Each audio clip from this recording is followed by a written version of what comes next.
বিরতির পর স্বাগত। আজ রাজ্য সিপিআইএম এর ৭৫তম উপজাতি গণমুক্তি পরিষদের প্রতিষ্ঠা বার্ষিকী দিবস পালন করা হচ্ছে এবং সেই প্রতিষ্ঠা বার্ষিকী দিবসকে কেন্দ্র করে এক আলোচনা সভার আয়োজন করা হয়েছে করবুক বাজারে, যেখানে শহীদদের পুষ্পস্তবক সহ শহীদদের জন্য ১ মিনিটের নীরবতা পালন করেছেন দলের সদস্যরা। সে সঙ্গে কিছু গরিব পরিবারকে বিভিন্ন সামগ্রী প্রদান করা হয়েছে, অর্থাৎ বস্ত্রদান সহ শীত কম্বল বিতরণ করা হয়েছে এই প্রতিষ্ঠা দিবসকে কেন্দ্র করে। এছাড়া এই অনুষ্ঠানে উপস্থিত ছিলেন সিপিআইএম ত্রিপুরা রাজ্য সম্পাদক জিতেন্দ্র চৌধুরী, ৪৩ করবুক প্রাক্তন বিধায়ক প্রিয়মণি দেববর্মা সহ টিওয়াইএফ করবুক মহকুমা প্রেসিডেন্ট মহেন্দ্র রিয়াং সহ ৪৩ করবুক বিধানসভা কেন্দ্রের সিপিআইএম পার্টির সদস্যরা। আজ ৪৩ করবুক বিধানসভা কেন্দ্রেই এই প্রতিষ্ঠা বার্ষিকী দিবসটির আয়োজন করা হয়েছে। মূলত রাজ্য উপজাতি গণমুক্তি পরিষদের আজ ৭৫তম প্রতিষ্ঠা দিবস ছিল, সেই উপলক্ষে এই সামাজিক কর্মসূচি এবং শহীদদের প্রতি পুষ্পার্ঘ্য অর্পণ সহ একাধিক সামাজিক কর্মকাণ্ড আজ হাতে নিয়েছে দলের কর্মীরা।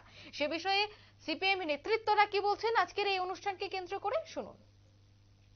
এনএলএফটি, এটিটিএফ, পিএনবির নাম দিয়ে স্বাধীন ত্রিপুরার কথা বলে আমাদের উপজাতি গণমুক্তি পরিষদের নেতৃত্বদের চিহ্নিত করে ধরে ধরে এরা মেরেছেন উন্নয়নের কাজকে বিঘ্নতা ঘটানোর জন্য, শান্তি সম্প্রীতির কাজে বাধা তৈরি করার জন্য এবং ত্রিপুরা রাজ্যের উন্নয়নে এরা যে আসলে এই রাজ্যের মানুষের শত্রু তারই পরিচয়। সারা রাজ্যব্যাপী আজকে যে উন্নয়নের কাজ শুরু হয়েছিল বামফ্রন্ট সরকারের আমলে, সেই উন্নয়নের ছোঁয়ায় এলাকায় এলাকায় যে গতি বেড়েছে আমাদের শহীদ কমরেডদের পরিকল্পনায় এরা জীবিত থাকাকালীন যে। আপনারা শুনলেন সিপিএম নেতৃত্বদের বক্তব্য। আজ করবুক বিধানসভা কেন্দ্রে এই প্রকাশ্য জনসভার আয়োজন করা হয়েছে, যেখানে দলীয় কর্মীদের উদ্দেশ্যে বিভিন্ন বক্তব্য রেখেছেন দলের নেতৃত্বরা।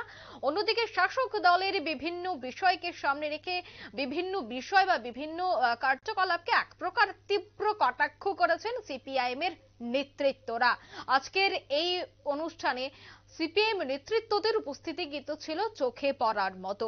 আজ যেহেতু ছিল ৭৫তম ত্রিপুরা রাজ্য উপজাতি গণমুক্তি পরিষদের প্রতিষ্ঠা দিবস, তাই এই প্রতিষ্ঠা দিবসকে কেন্দ্র করে গোটা রাজ্যব্যাপী বিভিন্ন কর্মসূচি হাতে নিয়েছে সিপিএম এর নেতৃত্বরা এবং করবুক মহকুমায় আজ দেখা গেছে সিপিএম নেতৃত্বদের পক্ষ থেকে বিভিন্ন সামাজিক কর্মসূচিও হাতে নেওয়া হয়েছে। নিয়ে নিচ্ছে ছোট্ট একটি বিজ্ঞাপন বিরতি, সঙ্গে থাকুন।